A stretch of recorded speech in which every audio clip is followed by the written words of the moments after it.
Welcome everyone to La Voce del Patriota, and we have here our dear guest from UK. Hi, my name's Tom Claus Pritchard. I'm the director of Network International in London. We are so pleased to have you here, and we take the chance to let's dive a bit into our relationship between Italy and UK. We are at Atreju. You have been here already other times past. This is my fourth Atreju. I come every year, and it's always a fantastic event. Is a really friend of us, and we would like to discover a bit more what's the perception about Atreju, Fratelli d'Italia, and Giorgia Meloni's activity from a UK perspective. Yes, well, Giorgia Meloni is perceived very well in the United Kingdom and I think around the world. Certainly there's a very good relationship between Fratelli and the Conservative Party, my party. Kemi Badenoch was here speaking. A couple of years ago, Rishi Sunak, the former British Prime Minister, was here speaking. I think that was in 2023. So there's a very, very close bond between our parties. This is so great, and we do have actually a strong connection between the ECR party, the European Conservative Reformist Party in the European Union, and the Conservative Party in UK. We have had a lot of events also together. I do remember that my first event as international secretary of our youth wing was indeed in London, in UK. Was probably, no, we already knew each other, if I'm not mistaken. But you actually work in the defense. So do you want to tell us something more about what's going on? This is actually a moment where the geopolitical situation is known for so many conflicts that are going on around the world. Of course, the most important one, according to our media news, is the one in Ukraine, where Russia attacked Ukraine.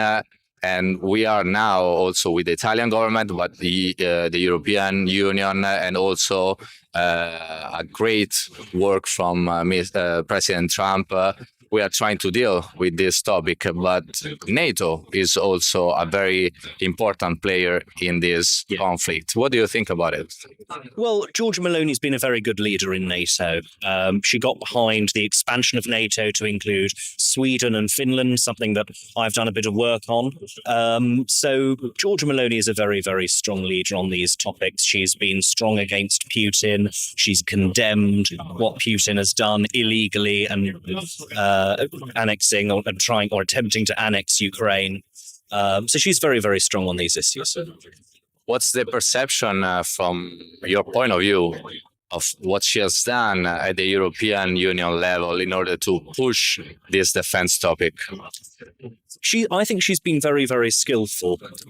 She's been able to work with aspects of the European bureaucracy and establishment in Brussels. She's done that very, very well, while also maintaining a very good relationship with more Eurosceptic leaders, such as Mr. Orban in Hungary. And she's been able to walk that tightrope absolutely expertly.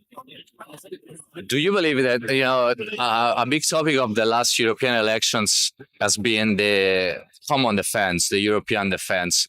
And we do know that also in the European Union agenda, this topic is actually an important one. They've been talking about it for the last 2 years. They created this act, the Readiness Act, before they were calling Rearm Europe, but many people were against even the name of these actors. We do believe that it's important to have our military forces in order to defend ourselves. We don't need to attack. We need to guarantee the safety and security of our nations and our people. Also, UK is an important partner in this project. Do you believe that a common defense for the European Union it's possible? That's a very good question. I think, broadly speaking, international defence cooperation is extremely important, and I'm very proud that the United Kingdom has been leading the way on much of that, and I'm doing some work on that myself. There's been already an awful lot of cooperation between the United Kingdom and Italy, whether it be around defence manufacturing or diplomatic efforts. So it's incredibly important, especially with the threats that we face from Russia, from China, from Iran, in the United Kingdom's case from Venezuela as well. These things are incredibly important. And if we're not able to stand together as not just the European Union, but Europe, the West, for those of us who love freedom, then, we may as well all be speaking Russian if we're not going to stand up for those things.